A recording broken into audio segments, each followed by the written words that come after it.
కాంగ్రెస్ ఖాతాలోకి మరో municipal corporation. Peerzadiguda మేయర్గా అమర్ సింగ్ ఎంపిక.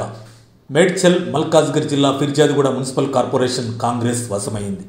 నూతన మేయర్గా అమర్ సింగ్ ఏకగ్రీవంగా ఎన్నికయ్యారు. కీసర ఆర్డీఓ సమక్షంలో నిన్న నగరపాలక సంస్థ కార్యాలయంలో మేయర్ ఎన్నిక నిర్వహించారు. 26 మంది కార్పొరేటర్లకు గాను 5 బీఆర్ఎస్కు మద్దతు ఇవ్వగా మిగిలిన 21 మంది కాంగ్రెస్కు మద్దతు ఇవ్వడంతో ఏకగ్రీవంగా అమర్ సింగ్ మేయర్ పీఠం దక్కించుకున్నారు.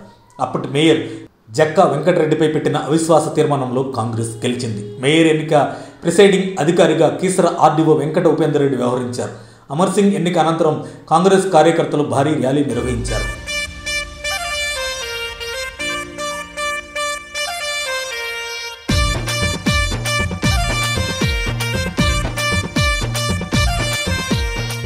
మేడిపల్లిలోని ఓ కన్వెన్షన్ సెంటర్లో నూతన మేయర్ను కాంగ్రెస్ పార్టీ నేతలు ఘనంగా సత్కరించారు.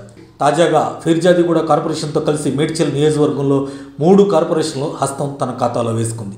నగరపాలక సంస్థ కార్యాలయంలో ఏర్పాటు చేసిన సమావేశానికి వచ్చిన కార్పొరేటర్లు కాంగ్రెస్ పక్షాన కొత్త మేయర్గా అమర్ సింగ్ని ఎన్నుకున్నారు. ఫిర్జాదిగూడ మేయర్ అమర్ సింగ్ మాట్లాడుతూ, గత 4.5 ఏళ్లుగా ఫిర్జాదిగూడ చీకటిలో ఉంది. మాకు టైం తక్కువ ఉంది. 2-3 రోజుల్లో సీఎం రేవంత్ రెడ్డిని కలిసి ఎస్ఎన్డిపి వర్క్స్ ఏదైతే ఫిర్జాదిగూడలో ట్యాక్స్ పెంచారో దాని గురించి మాట్లాడతాం. అలానే ఫిర్జాదిగూడ డెవలప్మెంట్కు నిధులు తీసుకువస్తాం. అవినీతి అరాచ పాలనకు చమరగీతం పాడామని, ఇక నుంచి ఫిర్జాదిగూడ నగర అభివృద్ధిపై దృష్టి సారిస్తామని ఫిర్జాదిగూడ నూతన మేయర్ అమర్ సింగ్ అన్నారు. మేయర్ అమర్ సింగ్కు సన్మానం సందర్భంగా టీపీసీసీ ఉపాధ్యక్షుడు వజ్రేష్ యాదవ్, మాజీ ఎమ్మెల్యే మలిపెద్ది సుధీర్ రెడ్డి, డీసీసీ అధ్యక్షుడు సింగిరెడ్డి హర్షవర్ధన్ రెడ్డి మాట్లాడారు. సీఎం రేవంత్ రెడ్డి సహకారంతో కార్పొరేషన్ అభివృద్ధికి చర్యలు చేపడతామని పేర్కొన్నారు. ముఖ్యమంత్రి రేవంత్ రెడ్డి సహకారంతో ఫిర్జాదిగూడ కార్పొరేషన్ అభివృద్ధికి అవసరమైన చర్యలు సత్వరమే చేపడతామని పేర్కొన్నారు.